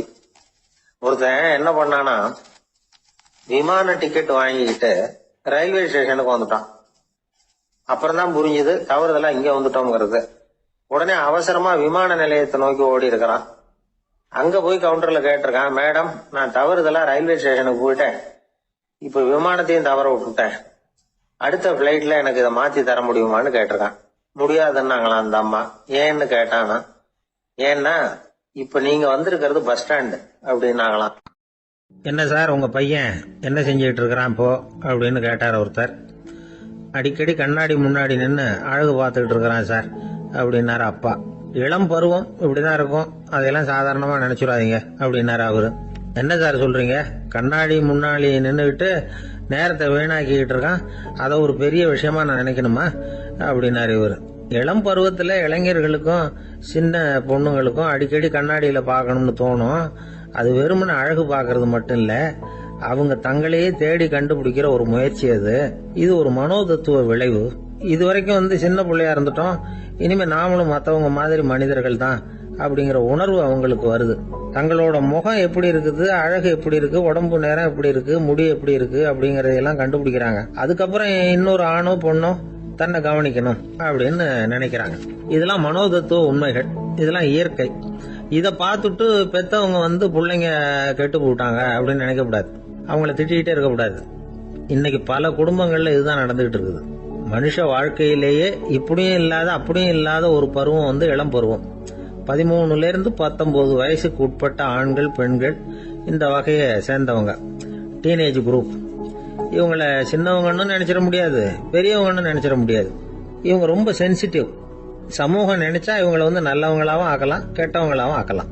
கொஞ்சம் அக்கறை எடுத்துக்கிட்டா பெரிய பெரிய மேதைகளையும் விஞ்ஞானிகளையும் உருவாக்கலாம். ஆனா நடக்கிறது என்ன தெரியுமா, அநேகமா இவங்களை யாருமே சரியா புரிஞ்சுக்கிறது இல்ல, இவங்களை சரியா நடத்துறதும் இல்லை. இது வரைக்கும் நாம சொல்றதை கேட்டுக்கிட்டு இருந்தான், இப்பெல்லாம் அவன் இஷ்டத்துக்கு நடக்க ஆரம்பிச்சுட்டான் அப்படின்னு வருத்தப்படுற பெற்றோர்கள் அதிகம். இது வருத்தப்படுற விஷயம் இல்ல, சந்தோஷப்பட வேண்டிய விஷயம். உங்க புள்ள சொந்தமா யோசிக்க ஆரம்பிக்கிறதும் நடந்துக்க ஆரம்பிக்கிறதும் ஒரு தப்பான விஷயமா? அவன் கடைசி வரைக்கும் உங்க பேச்சையே கேட்டுக்கிட்டு இருக்கணுங்கிறது என்ன நியாயம்? இன்னைக்கு இளைஞர்களை பெரியவங்க தப்பா புரிஞ்சுக்கிட்டு தவறா நடத்துறதுனாலதான் அவங்களுக்கு வெறுப்பு, எரிச்சல், மனக்கசப்பு எல்லாம் உண்டாகுது. பெத்தவங்க சரியா மதிக்கிறது இல்ல அப்படிங்கிற ஒரே காரணத்தினாலேயே வீணா போகிற பிள்ளைங்க இன்னைக்கு அதிகம். சரி, பெத்தவங்களுக்கு இன்னைக்கு என்னதான் புத்தி சொல்ல வர்றீங்க அப்படின்னு கேக்குறீங்களா? நாம எதையும் சொல்ல வரல, ஆனா அது சம்பந்தமான சில நிபுணர்கள் சொல்லி இருக்கிறத உங்க காதுல போட்டு வைக்கலாம். அது என்னன்னா, பிள்ளைங்க கிட்ட அன்பு செலுத்துங்க. குழந்தையா இருந்தப்போ எவ்வளவு பாசமா இருந்தீங்க, வளர வளர அதை ஏன் குறைச்சிக்கிறீங்க? பெத்தவங்களின் அன்பான வார்த்தைகளுக்கு ஏங்குறவங்க தான் இன்றைய இளைஞர்கள். அவங்க எதை சொன்னாலும் அதை அக்கறையா காது கொடுத்து கேளுங்க, அலட்சியப்படுத்தாதீங்க. அவங்க விரும்புறது உங்ககிட்ட இருந்து ஒரு மதிப்பு, மரியாதை, அங்கீகாரம், இவ்வளவுதான். அவங்க அவங்களாவே முடிவுகள் எடுக்கட்டும், அதுக்கு நீங்க உதவியா இருங்க, அது போதும். மற்றவங்க முன்னாடி, முக்கியமா அவங்க நண்பர்கள் முன்னாடி அவங்கள பத்தி மட்டமா பேசாதீங்க. அவங்க கிட்ட பொய் சொல்லக்கூடாது. நீங்க சொன்னது பொய்ன்னு தெரிஞ்சு போச்சுன்னா உங்க பேர்ல அவங்களுக்கு இருக்கிற மதிப்பு போயிடும், நம்பிக்கை போயிடும். அவங்களுக்கு முன்னாடி நீங்க சண்டை போடக்கூடாது. உங்க பிள்ளைய எப்பவும் இன்னொரு பிள்ளையோட ஒப்பிட்டு பேசுற வேலையே வேணாம். கூட பிறந்த மற்றவங்களோட கூட ஒப்பிடக்கூடாது. இப்படி செஞ்சா அவன் உங்ககிட்டயும் பிரியமா இருக்க மாட்டான், அவங்க கிட்டயும் பிரியமா இருக்க மாட்டான். புள்ள எங்க போறான், என்ன பண்றான் அப்படின்னு எல்லாம் துப்பறிஞ்சிட்டு இருக்கக்கூடாது. இளைஞர்கள் தனிமையை விரும்புறவங்க. அவங்கள பெட்டியில வச்சு மூடி பாதுகாக்கணும்னு நினைக்கக்கூடாது. அவங்கள எப்படி பாதுகாக்கிறது அப்படிங்கறது அவங்களுக்கே தெரியும். உங்க புள்ள எப்படி நடந்துக்கணும்னு நீங்க எதிர்பார்க்கறீங்களோ அது மாதிரி நீங்க நடந்து காட்டுங்க, அது போதும். ஒரு வீட்டுல அப்பாவும் அம்மாவும் பேசிக்கிட்டு இருக்கிறாங்க. என்னங்க, நம்ம பொண்ணு பெரியவள் ஆயிட்டா, அடிக்கடி கண்ணாடி முன்னாடி போய் நின்றுகிட்டு இருக்கிறா, சீக்கிரமா ஒரு பையனை பார்த்து கல்யாணத்தை முடிக்காம இப்படி மசன்னு கல்லு மாதிரி உட்காந்துருக்கிறீங்களே அப்படின்னு சத்தம் போட்டாங்க அந்த அம்மா. அவசரப்படாத, பாக்கிறதுக்கு கண்ணுக்கு அழகா லட்சணமா புத்திசாலியா ஒரு பையன் கிடைக்க வேணாமா, அதுதான் பாத்துக்கிட்டு இருக்கிறேன் அப்படின்னாரு அப்பா. இதுக்கு அந்த அம்மா சொல்றாங்க, எங்க அப்பா இப்படி எல்லாம் நினைச்சுக்கிட்டு இருந்திருந்தா எனக்கு கல்யாணமே ஆயிருக்காது தெரியுமா அப்படின்னாங்களாம். சீடன் வெளியூர் புறப்படுறதுக்கு தயாரா இருந்தான். ரொம்ப தூரம் போக போறான், திரும்பி வர நாளாகும். புறப்படுறதுக்கான ஆயத்த வேலைகள்ல ஈடுபட்டு இருந்தான். அந்த சமயம் பார்த்து இன்னொரு சீடன் அவங்கிட்ட வந்தான். நம்ம குரு உன்னை அழைச்சிட்டு வர சொன்னார், வா அப்படின்னு கூப்பிட்டான். இவன் உடனே புறப்பட்டு போனான். குருநாதரை பார்த்தான், அவர் காலில் விழுந்து வணங்கினான். வணங்கிவிட்டு எழுந்திரிச்சான். அவ்வளவுதான். குரு ஏதாவது உபதேசம் பண்ணுவாருன்னு எதிர்பார்த்தான். ஆனா நடந்தது என்ன தெரியுமா? குரு அவனுக்கு ஓங்கி ஒரு அடி கொடுத்தார். எதிர்பாராம இந்த அடியை வாங்கினதும் அந்த சீடன் அதிர்ந்து போயிட்டான். பக்கத்துல இருந்த மற்ற சீடர்களும் திகைச்சு போய் நின்னுட்டாங்க. அடி வாங்கின சீடனுக்கு மனசுக்குள்ள குழப்பம், நாம என்ன தப்பு பண்ணணும், புறப்படுற நேரத்துல இப்படி குரு கிட்ட அடி வாங்குற மாதிரி ஆயிட்டுதே அப்படின்னு நினைச்சு மனசுக்குள்ள ரொம்ப வேதனைப்பட்டான். கொஞ்சம் துணிச்சலை வரவழைச்சுக்கிட்டு குருநாதர்கிட்டயே கேட்டுட்டான், சுவாமி, நான் என்ன தப்பு பண்ணினேன்? என்ன இப்படி அடிச்சுட்டீங்களே, ஒரு வார்த்தை கூட உங்களை எதிர்த்து நான் பேசினது இல்லையே, இவ்வளவு காலமா உங்க விருப்பத்துக்கு விரோதமா ஒரு காரியம் கூட நான் செஞ்சது இல்லையே, வந்ததும் வராததுமா ஒண்ணுமே சொல்லாம என்ன அடிச்சுட்டீங்களே, குருவே நான் செஞ்ச குற்றம் தான் என்ன அப்படின்னு கண்ணீரோட பரிதாபமா கேட்டானா அந்த சீடன். ஆனா அந்த குரு முகத்துல கொஞ்சம் கூட கோபம் இல்லை. அவர் சிரிச்சுக்கிட்டே நின்றுகிட்டு இருந்தாராம். அதுக்கப்புறம் சொன்னாராம், என்னுடைய அருமை சீடனே, நீ ஒரு தவறும் பண்ணல. நான் உன்னை அடிச்சது நீ ஏதோ தப்பு பண்ணிவிட்டேங்கிறதுக்காக இல்ல, நீண்ட பயணம் போக போறேன், ஞாபகமா ஏதாவது கொடுத்து அனுப்ப வேணாமா? நீ ஞானம் பெற்ற பிறகுதான் திரும்பி வர போறேங்கிறது எனக்கு தெரியும். அதுக்கு பிறகு உன்னை வந்து அடிக்க முடியுமா? அதனால இப்ப கிடைச்சிருக்கிற இந்த வாய்ப்பை பயன்படுத்திக்கிட்டேன், அப்போதைக்கு இப்பவே அடிச்சுட்டேன், அவ்வளவுதான், வேற ஒண்ணும் இல்லை அப்படின்னாராம். குரு சிரிச்சுக்கிட்டே இப்படி சொல்றார். இருந்தாலும் இதுவும் ஒரு உபதேசம் தான். அதிர்ச்சிகளால வந்து விழிப்படைய வைக்கிறதும் ஒரு வழிதான். இது வந்து ஜென் வழி. பெரும்பாலும் அதிர்ச்சியின் மூலமாகவே ஞான தரிசனத்தை அருள்கிறவர்கள் தான் ஜென் குருமார்கள். நம்ம தியானம் தான் ஜென். இந்தியாவில இருந்து இது சீனாவுக்கு போய் கொஞ்சம் பேர் மாறி வளம் பெற்று ஜப்பான்ல ஜென் ஆகி வளர்ந்துருக்குது, அவ்வளவுதான். ஜென்கிறது தியானம். எதை நினைச்சும் தியானிக்கிறது இல்ல, எல்லாத்துலயும் தியானம் இருக்கிறதா சொல்லுது ஜென். பேசுறது, இருக்கிறது, நடக்கிறது, சாப்பிடுறது, சிரிக்கிறது, தூங்குறது, தொழில் செய்யறது அல்லது சும்மா இருக்கிறது எல்லாமே தியானம் தான். ஜென்கிறது ஒரு சுய தரிசனம், தன்னைத்தானே அடையாளம் கண்டுகொள்கிறது தான் அது. இல்லாத எதையும் தேடி கண்டுபிடிக்கிறது இல்ல. சென் மார்க்கத்தை பத்தி ஓஷோ என்ன சொல்றாரு தெரியுமா? காணாமல் போன தன்னுடைய மூக்கு கண்ணாடி தன்னுடைய மூக்கின் மேல் இருப்பதை கண்டுகொள்வது போன்றது சென் அப்படிங்கிறார். நம்மால் ஒருத்தர் இன்னொருத்தர் முகத்தை ரொம்ப நேரமா உத்து பார்த்துக்கிட்டு இருந்தார். என்ன பாக்குறீங்கன்னாரு அவரு. நீங்க போட்டிருக்கீங்களே மூக்கு கண்ணாடி, அதை தான் பாக்குறேன்னாரு இவரு. நீங்க அப்படி பாக்குறதுக்கு விசேஷ காரணம் ஏதாவது உண்டான்னு கேட்டார் இவர். உண்டுன்னார். என்னன்னு கேட்டார். நேத்திக்கு காணாம போன என்னோட மூக்கு கண்ணாடி அது அப்படின்னாராம் இவர். ஒரு ஊர்ல ஒரு ராஜா இருந்தார். அவர் ஒரு பூனை வளர்த்தார். ரொம்ப செல்லமா அவர் அந்த பூனையை வளர்த்தார். அவர் என்ன பண்ணுவார் தெரியுமா? இரவு நேரத்தில் அந்த பூனையோட தலையில ஒரு விளக்க வச்சிருவார். அந்த பூனை ரொம்ப ஜாக்கிரதையா அந்த விளக்கு கீழே விழுந்துடாம பார்த்துக்கும். தலையை ஆட்டாம ரொம்ப நிதானமா ராஜா பின்னாடி நடந்து போய்கிட்டே இருக்கும். அந்த விளக்கு வெளிச்சத்துல எல்லா வேலைகளையும் செஞ்சிருவார். கையில ஒரு விளக்க தனியா எடுத்துட்டு போக வேண்டிய அவசியமே இல்லை. விளக்க தூக்கிட்டு போற வேலையை அந்த பூனை பார்த்துக்கும். அதனால ராஜாவுக்கு அந்த பூனை மேல ரொம்ப பிரியம். மந்திரிகளை எல்லாம் கூப்பிட்டு அவங்க கிட்ட சொல்லுவார், பாத்தீங்களா இந்த பூனை எவ்வளவு விசுவாசமா நடக்குது, என் பேர்ல எவ்வளவு மரியாதை பாத்தீங்களா அதுக்கு அப்படிம்பார். இதை கேட்டுவிட்டு அங்கிருந்த அமைச்சர்கள் ஒருத்தர் சொன்னார், மன்னா நீங்க சொல்றது சரிதான், இருந்தாலும் இந்த பூனையோட விசுவாசத்தை நாம கொஞ்சம் சோதிச்சு பார்க்க வேண்டியிருக்கு அப்படின்னாராம். சரி, உங்க ஆசையை ஏன் கெடுக்கணும், நல்லா சோதிச்சு பாருங்க அப்படின்னு சொல்லிவிட்டார் ராஜா. உடனே அந்த அமைச்சர் என்ன பண்ணார் தெரியுமா? எங்கேயோ புறப்பட்டு போனார். ஒரு 5-6 எலிகளை பிடிச்சிட்டு வந்தார். அரண்மனையில் ராஜா ஏதோ வேலை பார்த்துக்கிட்டு இருக்கிறாரு. பக்கத்தில் அந்த பூனை ரொம்ப பணிவா நின்றுகிட்டு இருக்குது. அது தலையில விளக்கு எரிஞ்சுக்கிட்டு இருக்கு. அமைச்சர் தான் பிடிச்சிட்டு வந்த எலிகளை அந்த பூனை பார்வையில் படுறது மாதிரி எதிரில் விட்டார். அந்த எலிகள்லாம் அங்கேயும் இங்கேயும் ஓட ஆரம்பிச்சுது. அதை பார்த்தது பூனை, அவ்வளவுதான். தலையில இருக்கிற விளக்கை பற்றியும் கவலைப்படல, ராஜாவை பற்றியும் கவலைப்படல. ஒரே பாய்ச்சலா பாஞ்சு எலிகளை துரத்த ஆரம்பிச்சுட்டுது. தலையில இருந்த விளக்கு எங்கேயோ போய் விழுந்தது, அணைஞ்சு போச்சு. இருட்டில் ராஜா தடுமாற ஆரம்பிச்சுட்டார். இந்த சமயத்தில் அந்த அமைச்சர் மறுபடியும் விளக்கை ஏற்றினார். வெளிச்சம் வந்தது. அதுக்கப்புறம் அந்த அமைச்சர் பேசினார். அரசே, பூனையோட விசுவாசத்தை பார்த்தீங்களா? எலி அது கண்ணில் படுற வரைக்கும் தான் விசுவாசமா இருந்தது. அது மாதிரி எலியை பார்த்ததும் எல்லாத்தையும் விட்டுட்டு அதை துரத்த ஆரம்பிச்சுட்டு பார்த்தீங்களா? தான் அந்த பூனையை பற்றி நினைச்சது தப்புங்கிறது அதுக்கப்புறம் தான் அந்த ராஜாவுக்கு புரிஞ்சுதான். சரி, இப்போ எதுக்கு இந்த கதையெல்லாம் அப்படிங்கிறீங்களா? இந்த பூனை மாதிரி தான் நம்ம மனசும். மனசை எவ்வளவுதான் பயிற்சி கொடுத்து பக்குவமாக வச்சிருந்தாலும் பார்க்கறதுக்கு பரமசாது மாதிரி தான் இருக்கும். பார்க்க வேண்டியதை பார்த்துட்டுதுன்னா பாஞ்சிரும். இந்த பூனை மாதிரி புலன் இன்ப பொருள்கள் கிட்டாத வரைக்கும் மனம் அடங்கி இருக்கிறது மாதிரி தான் தெரியும். கொஞ்சம் வாய்ப்பு கிடைச்சாலும் அது குதிக்க ஆரம்பிச்சிடும், தப்பு பண்ண ஆரம்பிச்சிடும். பெரிய பெரிய முனிவர்கள் வாழ்க்கையில் நடந்த வீழ்ச்சி இதை தான் நிரூபிக்குது. புலன்களின் ஆற்றல் அதிகம். அதனால மனக்கட்டுப்பாடு பயிற்சிகள்ல ரொம்ப எச்சரிக்கையா இருக்கணுங்கிறார் சுவாமி சிவானந்தர். மது பழக்கத்தையே விட்டுட்டேன்னு உறுதியா இருப்பான். கடை கண்ணில் பட்டுவிட்டதுன்னா கால் அவனை கேட்காமலே இழுத்துக்கிட்டு உள்ள போயிடும். இதுதான் மனசுங்கிறது. அதுதான் அந்த ராஜா வளர்த்த பூனை. நம்மால் ஒருத்தன் அந்த ராஜா பூனை தலையில விளக்க வச்சது மாதிரி இவன் தன்னுடைய தலையிலேயே ஒரு விளக்கை ஏற்றி வச்சுக்கிட்டு என்னத்தையோ தேட ஆரம்பிச்சான். தேடிட்டு இருக்கிறான். தலையை ஆட்டாம நிதானமா நடந்து ரொம்ப நேரமா தேடிட்டு இருக்கிறான். அந்த சமயம் அங்க வந்த ஒருத்தர் என்னத்தை தேடுறீங்கன்னு கேட்டார். அதுதான் மறந்து போச்சு அப்படின்னு இழுத்தான். சரி, கொஞ்சம் இப்படி உட்காருங்க, ஞாபகம் வந்ததும் தேட ஆரம்பிக்கலாம் அப்படின்னாரு அவரு. இவன் கொஞ்ச நேரம் உட்காந்து யோசிச்சான். அப்புறம் திடீர்னு எழுந்திரிச்சான். ஞாபகம் வந்துட்டுதுன்னா. என்னன்னு கேட்டார். எங்க வீட்டில் இருந்த விளக்க எங்க வச்சேன்னு தெரியல, அதை தான் தேடிட்டு இருக்கிறேன், ஏற்றி வைக்கலாம்னு பார்க்குறேன் அப்படின்னா. ஒரு ராஜா இருந்தார். நாடு பூராவும் நிறைய மரங்களை நட்டு வளர்க்கணுங்கிறது அவரோட ஆசை. தானே அதுக்கு முன்மாதிரியா இருக்கணும்னு நினைச்சார். அரண்மனையை சுத்தி மரங்களை நட்டு வளர்த்தார். இதை பார்த்துட்டு ஜனங்களும் அவங்கவுங்க வீட்டை சுத்தி மரக்கன்றுகளை நட்டு வளர்த்தாங்க. கொஞ்ச காலத்துல ஊர் பூரா பசுமையா மாறிச்சு. எல்லாருக்கும் சந்தோஷமா இருந்தது.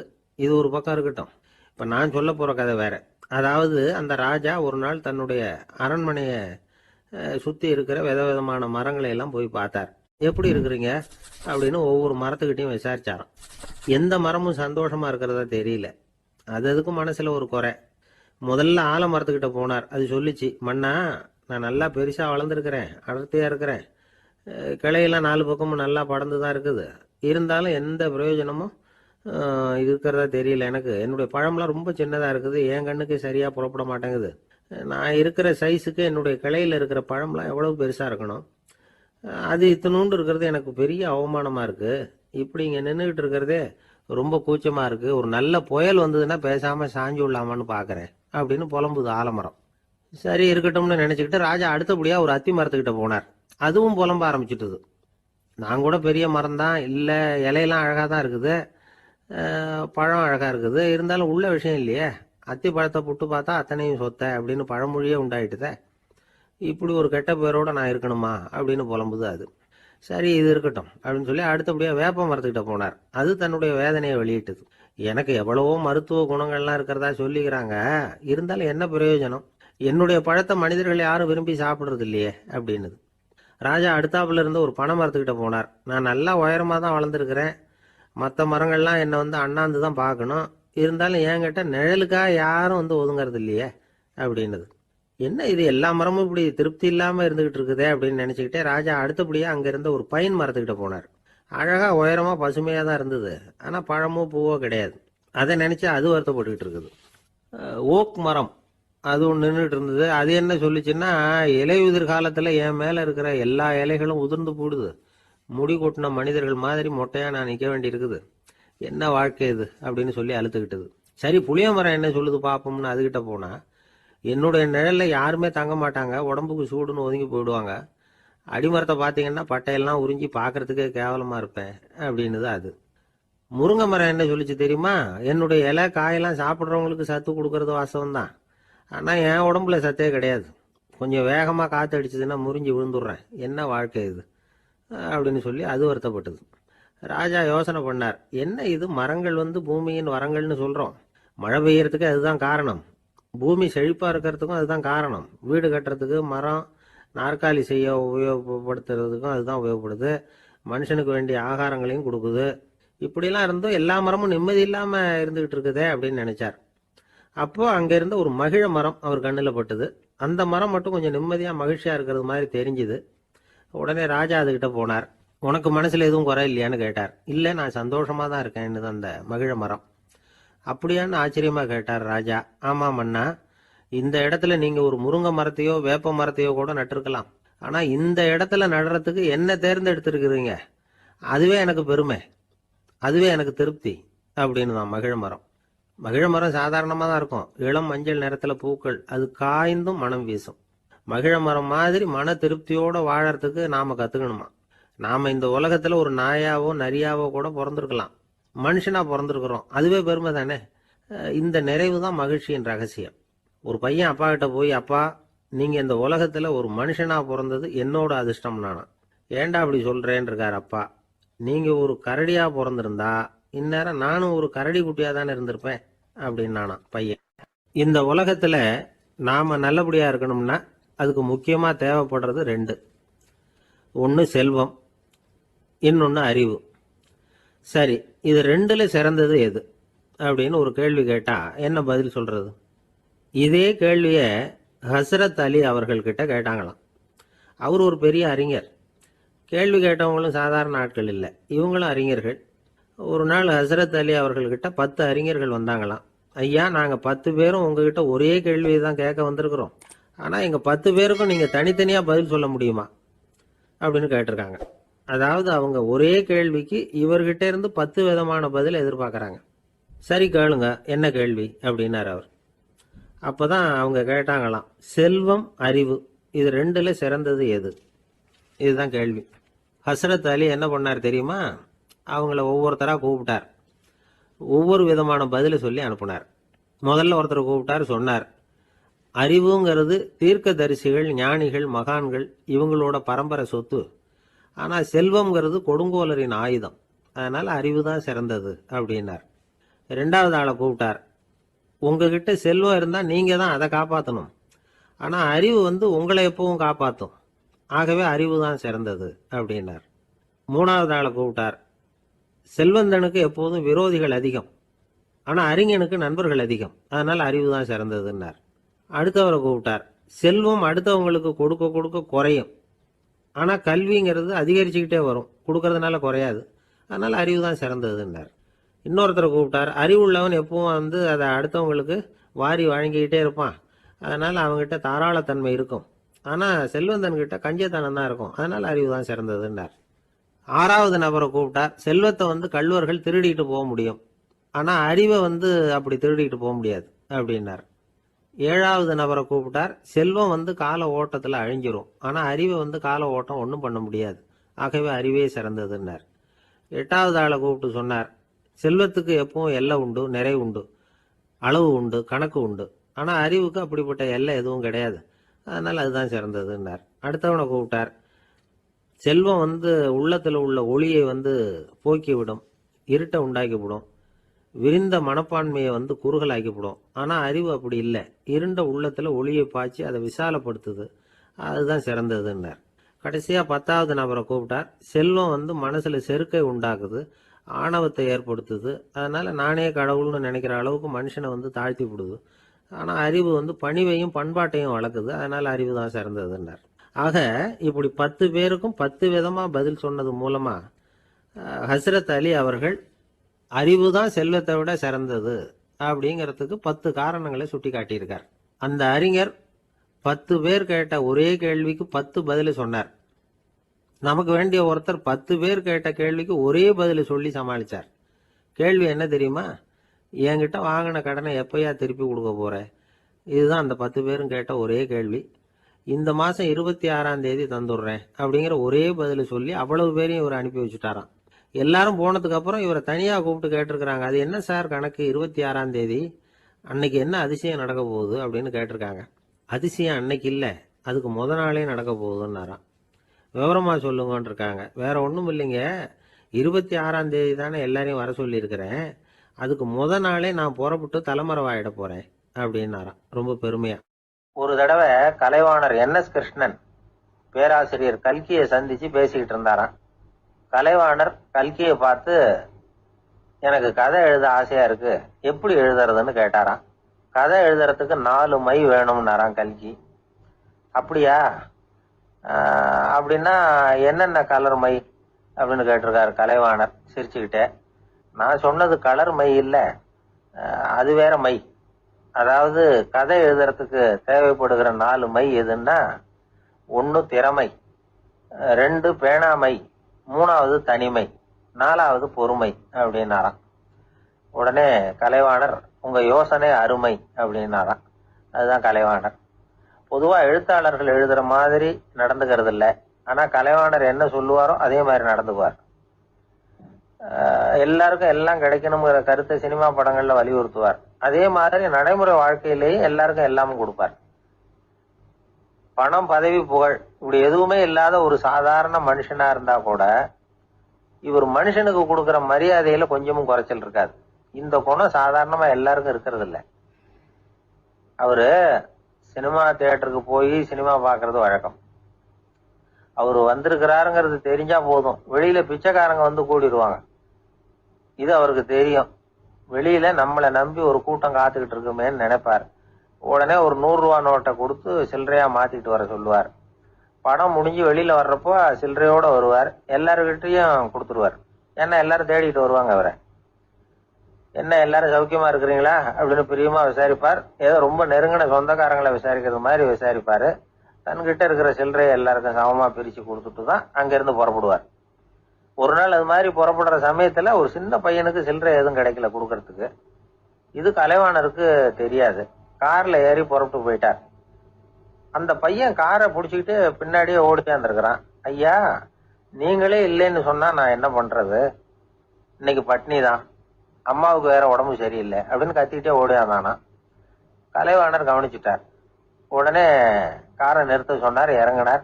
அந்த சின்ன பையனை கட்டி பிடிச்சிக்கிட்டு என்ன மன்னிச்சுக்கப்பா, நான் கவனிக்காம வந்துட்டேன் அப்படின்னு சொல்லி அழ ஆரம்பிச்சுட்டாராம். இன்னொரு தடவை இதே மாதிரி ஒரு தியேட்டர்ல இருந்து வெளியில வந்திருக்கிறார். ஒரு ஆள் அவர்கிட்ட வந்து நின்றுருக்கார். அவர் கொடுக்கறதுக்கு இவர்கிட்ட பணம் இல்லை. பணம் இல்லையாப்பா அப்படின்னாராம். உங்ககிட்டயே இல்லையா அப்படின்னாராம் அவரு. கலைவாணருக்கு மனசு ரொம்ப சங்கடமா போச்சு. உடனே புறப்பட்டு வீட்டுக்கு போனார். அங்க இங்க தேடி பார்த்து அங்க இருந்த கொஞ்சம் நெஞ்ச சில்லறை எடுத்தார். காரு டிரைவரை கூப்பிட்டார். தியேட்டர் வாசல்ல நின்றுகிட்டு இருந்த ஆசாமியோட அங்க அடையாளங்களை சொன்னார். காரை எடுத்துட்டு போய் அந்த ஆளை கண்டுபிடிச்சு இந்த காசை கொடுத்துட்டு வா அப்படின்னு அனுப்பி வச்சாராம். பிச்சை போடுறதுக்காக காரை அனுப்புனதாக வேற யாரை பத்தியாவது நீங்க கேள்விப்பட்டிருக்கிறீங்களா? அவர் ஒரு வித்தியாசமான மனிதர், வித்தியாசமான கலைஞர். கலைவாணரோட சகோதரர் கல்யாணம் நடந்தது. அதுல தியாகராஜ பாகவதர் கச்சேரி முடிஞ்ச உடனே அதுல சம்பந்தப்பட்ட கலைஞர்களுக்கெல்லாம் கலைவாணர் பரிசுகள் கொடுக்கிறார். அந்த கச்சேரியில கடம் வாசிச்சவருக்கு மட்டும் மற்ற எல்லாருக்கும் கொடுத்ததை விட பெருசா ஒரு வெள்ளி கோப்பையை பரிசா கொடுத்தாராம். மற்றவங்களுக்கு எல்லாம் சின்னதா கொடுத்துட்டு கட வித்துவானுக்கு மட்டும் பெருசா பரிசு கொடுக்குறீங்களே ஏன்னு கேட்டிருக்கிறாங்க. அதுக்கு கலைவாணர் விளக்கம் கொடுத்தாராம். இப்பெல்லாம் ரயில்ல கூட்டம் அதிகங்கிறது உங்களுக்கு எல்லாருக்கும் தெரியும். இந்த வித்வான் இவ்வளவு பெரிய மண்பானைய ரயில்ல ரொம்ப பத்திரமா உடையாம ரொம்ப தூரத்துல இருந்து கொண்டு வந்திருக்கிறாரே, அது என்ன சாமான்யமான காரியமா? அவரோட அந்த சாமர்த்தியத்தை பாராட்டுறதுக்காக தான் அவருக்கு இவ்வளவு பெரிய பரிசு அப்படின்னு. கடற்கரை ஓரமா ஒரு பெரியவர் கையால மணலை கீறிக்கிட்டே உட்காந்துருக்கிறார். என்னத்தையும் தேடிட்டு இருக்கிறது மாதிரி தெரிஞ்சது. மெதுவா கிட்டத்துல போய் என்னத்தை தேடிட்டு இருக்கிறீங்க அப்படின்னு கேட்டோம். அவரு சாவகாசமா நிமிந்து பார்த்து நிம்மதியை தேடிட்டு இருக்கிறேன்னார். நாங்க ஒரு மாதிரி ஆயிட்டோம். இருந்தாலும் சமாளிச்சுக்கிட்டு, சார் மணல்ல கிழிஞ்சல் தான் கிடைக்கும், நிம்மதி கிடைக்காது அப்படின்னோம். சரி, இன்னைக்கு வசமா நம்ம கிட்ட ஒரு ஆள் மாட்டிக்கிட்டார் அப்படின்னு நினைச்சு அவர் பக்கமா போய் உட்காந்துக்கிட்டு கதை சொல்ல ஆரம்பிச்சிட்டோம். ஒரு பெரிய மன்னர் இருந்தார். அவருக்கு எல்லா வசதியும் இருந்தது. இருந்தாலும் ஒரே ஒரு குறை. அது என்னன்னா நிம்மதி இல்லைங்கிற குறை. அரண்மனையில தினமும் கலை நிகழ்ச்சி, நாட்டியம் எல்லாம் நடந்துகிட்டு தான் இருந்தது. இருந்தாலும் நிம்மதி இல்லை. சரி, நிம்மதி எங்க கிடைக்கும் அப்படின்னு தேட ஆரம்பிச்சார். உடனே அதுக்கான முயற்சிகள்ல தீவிரமா இறங்கினார். நாட்டுல உள்ள தத்துவ மேதைகளை எல்லாம் கூப்பிட்டுட்டு வர சொன்னார். எல்லாரும் சேர்ந்தாங்க. அவங்கள பார்த்து நிம்மதி எங்க இருக்குது அப்படின்னு விசாரிச்சார். அவங்களுக்கு அது தெரிஞ்சா ஏன் இப்படி ராஜா முன்னாடி நின்றுட்டு இருக்க போறாங்க? ராஜாவோட கேள்விக்கு ஒவ்வொருத்தரும் ஒவ்வொரு மாதிரி விளக்கம் கொடுக்க ஆரம்பிச்சிட்டாங்க.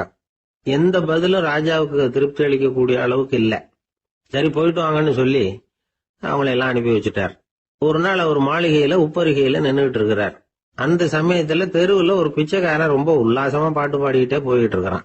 குரல்ல ஒரு சந்தோஷம், நடையில ஒரு மிடுக்கு. அவன்கிட்ட கொஞ்சம் கூட கவலை இருக்கிறதா தெரியல. உடனே ராஜா அதை பார்த்தார். ஏவலாளிகளை கைதட்டி கூப்பிட்டார்.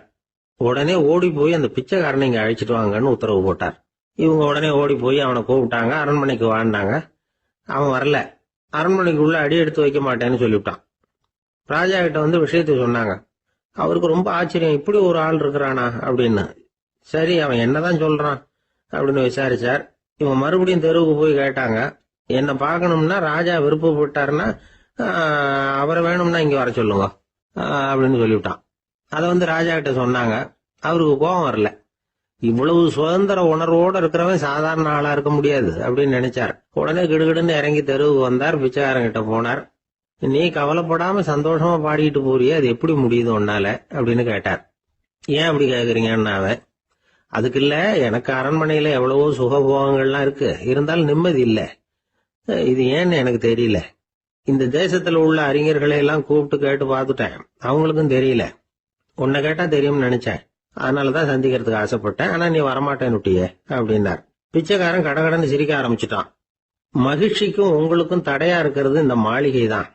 இதை விட்டுட்டு வெளியில வந்துட்டா நிம்மதி தேடிட்டு வந்துரும்னா. நான் அரசன், எனக்குன்னு கடமைகள் இருக்கு, அதையெல்லாம் விட்டுட்டு எப்படி வர முடியும்னார் ராஜா. ரெண்டும் ஒரே நேரத்துல கிடைக்கணுங்கிறது முடியாத காரியம். உங்க சுகபோகத்துக்கு விலையாதான் உங்க நிம்மதியை கொடுத்துக்கிட்டு இருக்கிறீங்க. என்ன பாருங்க, என்கிட்ட எதுவும் இல்ல, அதனால எதுவும் போயிடுமோங்கிற பயமும் இல்ல, நிம்மதியா இருக்கிறேன் அப்படின்னா அவன். ராஜா உடனே சந்தோஷப்பட்டு தன்னுடைய மேலங்கியை எடுத்து அவனுக்கு பரிசா கொடுத்தாராம். அவன் சிரிச்சுக்கிட்டே அதை வாங்க மாட்டேன்னு விட்டானான். இதை நீங்க எனக்கு கொடுக்கறதுனால எந்த பயனும் இல்ல, அதே நேரத்துல அதை வாங்கிட்டேன்னா அடுத்த வினாடியிலிருந்து அதை எப்படி காப்பாத்துறதுங்கிற கவலை எனக்கு வந்து சேர்ந்துடும், அப்புறம் தூக்கம் வராது, நிம்மதி போயிடும் அப்படின்னானா. சொல்லிவிட்டு அவன் பாட்டுக்கு சந்தோஷமா பாடிட்டே போயிட்டான். நிம்மதி எங்க இருக்குங்கிறதையும் ராஜா தெரிஞ்சுக்கிட்டார். அந்த இடத்துக்கு தன்னால போக முடியாதுங்கிறதையும் அவர் புரிஞ்சுக்கிட்டார். இப்படி இந்த கதைய அந்த கடற்கரையில மணலை கீறிக்கிட்டே உட்கார்ந்துருந்தார அந்த பெரியவர்கிட்ட சொல்லி முடிச்சோம். அவர் முகத்துல ஒரு தெளிவு தெரிஞ்சுது. எங்களை நிமிர்ந்து பார்த்தார். ரொம்ப நன்றிங்க, இப்ப எனக்கு தெரிஞ்சு போச்சு, நிம்மதி வேணும்னா அதுக்கு என்ன பண்ணணும்னு இப்ப நல்லா புரிஞ்சுக்கிட்டேன் அப்படின்னார். என்ன புரிஞ்சுக்கிட்டீங்கன்னு கேட்டோம். இனிமே இந்த பக்கம் வந்தா உங்க கண்ணுல படாத இடமா பார்த்து உட்காரணும்னு புரிஞ்சுக்கிட்டேன் அப்படின்னார். ஆரம்ப காலத்துல ஒரு குரு, அப்போ ஒரு சீடன் இருந்தான். அது வேடிக்கையான குரு, வேடிக்கையான சீடன். ஒரு ஆசிரமம். ஒரு நாள் ஒருத்தன் அவசரமா அந்த குருவை தேடி வந்திருக்கிறான். என்ன விஷயம்னு விசாரிச்சார் குரு. உங்க சீடர் என்னை அடிச்சுட்டார் அப்படின்னு புகார் பண்ணானா அந்த ஆள். குரு சீடனை கூப்பிட்டார். அடிச்சியா இந்த ஆளை அப்படின்னு கேட்டாராம். ஆமான் இருக்கான் சீடன். ஏன் அடிச்சே அப்படின்னு கேட்டாராம். இந்த ஆள் உங்களை பத்தி மட்டமா பேசிவிட்டான், என்னால அதை தாங்கிக்க முடியல, அதனாலதான் அடிச்சுட்டேன் இருக்கான். அப்படி என்ன பேசினா அப்படின்னு கேட்டாராம். உன்னுடைய குருநாதர் இப்பெல்லாம் அர்த்தமில்லாம பேச ஆரம்பிச்சுட்டார் அப்படின்னு சொல்லிவிட்டான், அதனாலதான் அடிச்சுட்டேன் அப்படின்னானா. அதுக்காக அடிச்சே அப்படின்னாராம். நான் அதுக்காக அடிக்கல குருவே, இப்பெல்லாம் நீங்க அர்த்தமில்லாம பேசுறதாக அவன் சொல்றான், அப்படின்னா இதுவரைக்கும் நீங்க அர்த்தத்தோட பேசினதாகத்தானே அர்த்தம், அது தப்பு தானே, அதனாலதான் அடிச்சேன் அப்படின்னானா. ஒரு பெரியவர் உட்கார்ந்து இருக்கிறார். அவரை சுத்தி அவருடைய தோழர்கள் உட்கார்ந்து இருக்கிறாங்க. ஏதோ ஒரு முக்கியமான செய்தியை அவர் அவங்களுக்கு சொல்லிட்டு இருக்கிறார். அவங்களும் ஆர்வமா கேட்டுக்கிட்டு இருக்கிறாங்க. இந்த சமயத்துல யாரோ ஒரு ஆள் வேகமா அங்க வர்றார். வர்ற வேகத்திலேயே எனக்கு ஏதாவது உதவி செய்யுங்க அப்படின்னு கேட்டுக்கிட்டே வர்றார். கேட்கறது உதவி, ஆனா குரல் மிரட்டுறது மாதிரி இருக்கு, அதட்டி கேட்கறது மாதிரி இருக்கு. இத கேட்டது அந்த பெரியவர் ஆத்திரப்படல, ஆனா அவரை சுத்தி இருந்தவங்க ஆத்திரப்பட்டாங்க. இத பெரியவர் கவனிச்சார். கொஞ்சம் அமைதியா இருங்கன்னார். வந்தவரை கூப்பிட்டார். அவருக்கு சில பொருள்களை கொடுத்தார். என்னங்க இப்ப உங்களுக்கு மகிழ்ச்சி தானே அப்படின்னார். அப்படின்னு அலட்சியமா அவர் சொல்றார். நான் உங்களை நல்ல முறையில நடத்தினேன்னா அப்படின்னு கேட்கிறாரு அவர் மறுபடியும். அதெல்லாம் ஒண்ணும் இல்ல அப்படின்னு சொல்லி அவரு சொல்லிட்டு இருக்கிறாரு. குரல்ல கடுமை குறையில. சுத்தி இருந்தவங்களால இதை பொறுத்துக்க முடியல. கோபத்தோடு அவரை நோக்கி நெருங்க ஆரம்பிச்சாங்க. பெரியவர் அவங்களை எல்லாம் தடுத்து நிறுத்தினார். வந்தவரை வாங்க என்னோட அப்படின்னு சொல்லி அழைச்சிட்டு போனார். வீட்டுக்கு போனார். அங்க போனதும் இன்னும் சில பொருள்களை எடுத்து அவர்கிட்ட கொடுத்தார். இப்ப திருப்தி தானே, நான் உங்ககிட்ட நல்ல முறையில நடந்துகிட்டேனா அப்படின்னார். அவர் முகம் இப்பதான் கொஞ்சம் மலர்ந்தது. ரொம்ப நன்றி, இறைவன் உங்க குடும்பத்துக்கு எல்லா நன்மைகளையும் செய்வான் அப்படின்னு சொன்னார். இதே வார்த்தைகளை என்னுடைய தோழர்கள்கிட்டே சொல்லிட்டீங்கன்னா அவங்க கோபம் தணிஞ்சிரும், வர முடியுமான்னார்.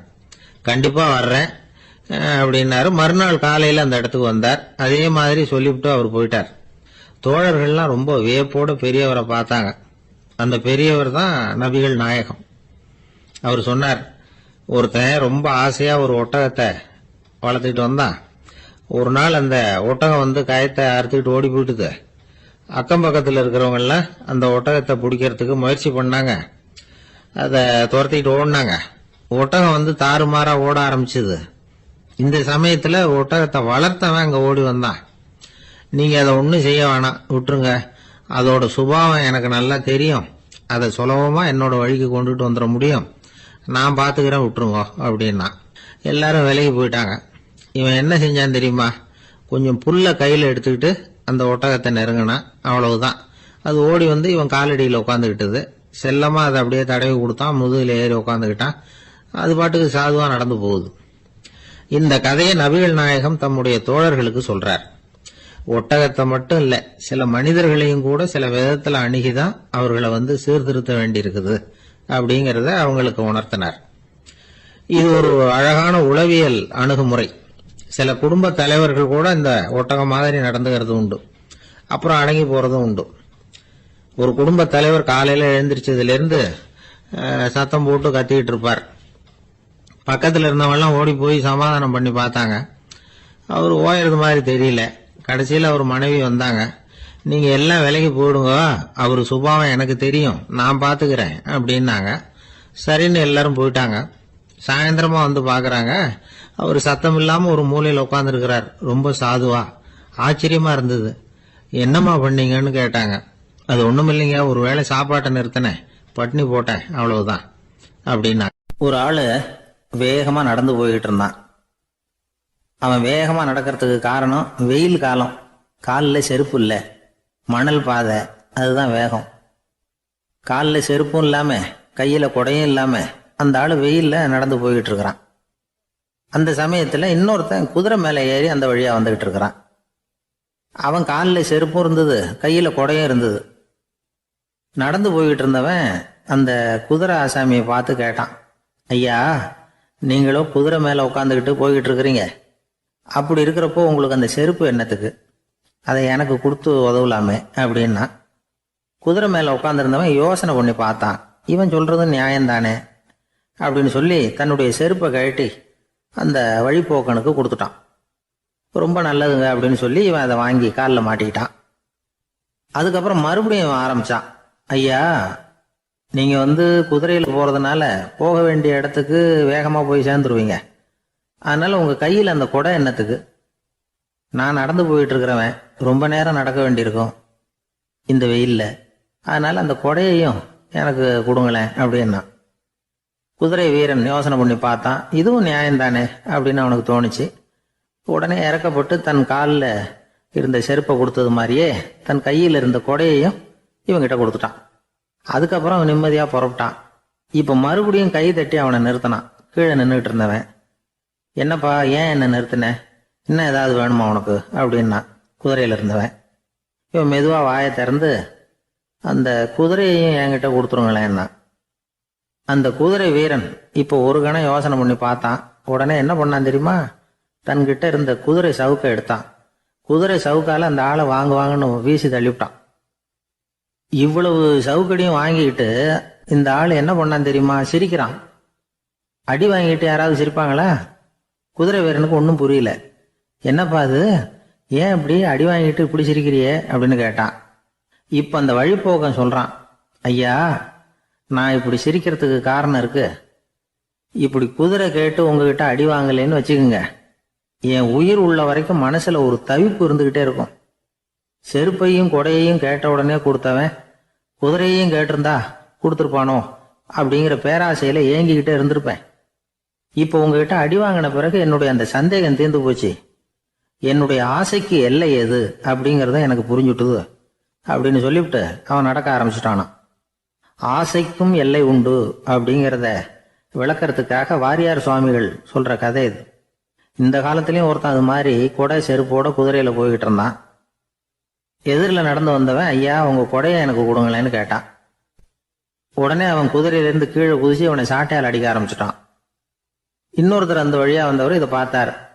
ஏன்பா, அவன் கேட்டான், உன்னால முடியலன்னா இல்லைன்னு சொல்லிட வேண்டியது தானே, அதுக்காக ஏன் இப்படி அவனை போட்டு அடிக்கிறேன்னு கேட்டார். உங்களுக்கு விவரம் புரியாது சார், காலம் ரொம்ப கெட்டு போச்சு.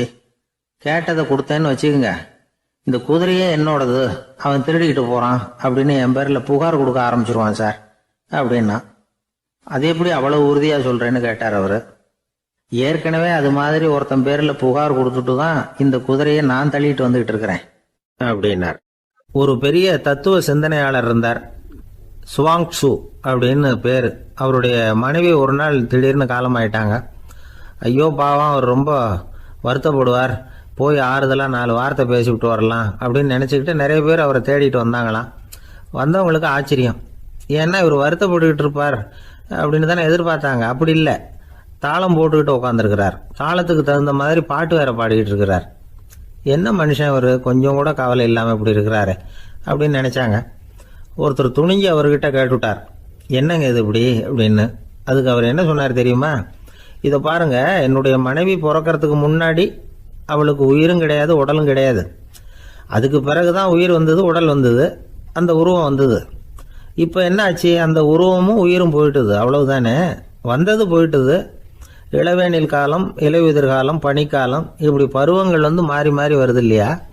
அது மாதிரி பிறப்பும் இறப்பும் மாறி மாறி வருது. இது இயற்கை. இதுக்காக அழுதா அது எப்படி அப்படின்னாராம். ஞான தெளிவு அடைஞ்சவங்களுக்கு எல்லாமே சுகம்தான். திருவள்ளுவரும் அதைத்தான் சொல்றார். உறங்குவது போலும் சாக்காடு, உறங்கி விழிப்பது போலும் பிறப்பு. தூங்குறதுக்கெல்லாம் நாம் வருத்தப்பட்டுக்கிட்ட இருக்கிறோமா? இன்னைக்கு தூங்க வேண்டியிருக்குதே, இன்னும் கொஞ்சம் நேரத்தில் நான் தூங்க வேண்டியிருக்கு அப்படின்னு சொல்லி யாராவது அழுதுகிட்டு இருப்பாங்களா? அதனால் இந்த உலக வாழ்க்கையினுடைய இயல்பை யதார்த்தத்தை நாம் தெளிவாக புரிஞ்சுக்கணும். அப்படி புரிஞ்சுக்கிட்டா நாம் கவலை இல்லாமல் வாழ முடியும். ஒரு வயசான தாத்தா பாட்டி 60 வருஷத்துக்கு முன்னாடி அவங்களுக்கு கல்யாணம் ஆச்சு. ஒன்றாவே வாழ்ந்தாங்க, ஒன்றாவே இறந்து போனாங்க. இப்போ அவங்க 2 பேரும் சொர்க்கத்துக்கு போய் சேர்ந்தாங்க. அங்கே எல்லா வசதியும் இருந்தது. ஒரு பெரிய பங்களாவே இவங்களுக்கு ஒதுக்கி கொடுத்தாங்களாம். இதுக்கு எவ்வளவு வாடகைன்னு கேட்டார் தாத்தா. வாடகையெல்லாம் கிடையாது, இலவசம் அப்படின்னார் அங்கே இருந்தவர். அந்த வீட்டுக்கு பின்னாடி ஒரு பெரிய புல்வெளி இருந்தது. இதில் விளையாட ஏதாவது கட்டணம் உண்டான்னு கேட்டிருக்கார் தாத்தா. அதெல்லாம் ஒன்றும் கிடையாது, பணம்லாம் கட்ட வேண்டியதில்லை அப்படின்னார் அவர். பக்கத்தில் ஹோட்டல் மாதிரி ஒரு பெரிய கட்டடம், உள்ள சாப்பாட்டு மேஜைகள், அது மேலே விதவிதமான பலகாரங்கள். சாப்பாட்டுக்கெல்லாம் எவ்வளவு அப்படின்னு விசாரிச்சாராம் தாத்தா. அதுதான் சொன்னேனே, இங்கே எல்லாமே இலவசம்தான்.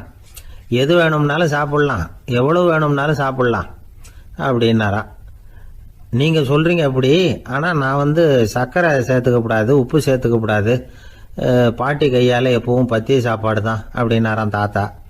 இதை பாருங்கள், இங்கே உங்களுக்கு அந்த கவலையும் வேண்டியதில்லை.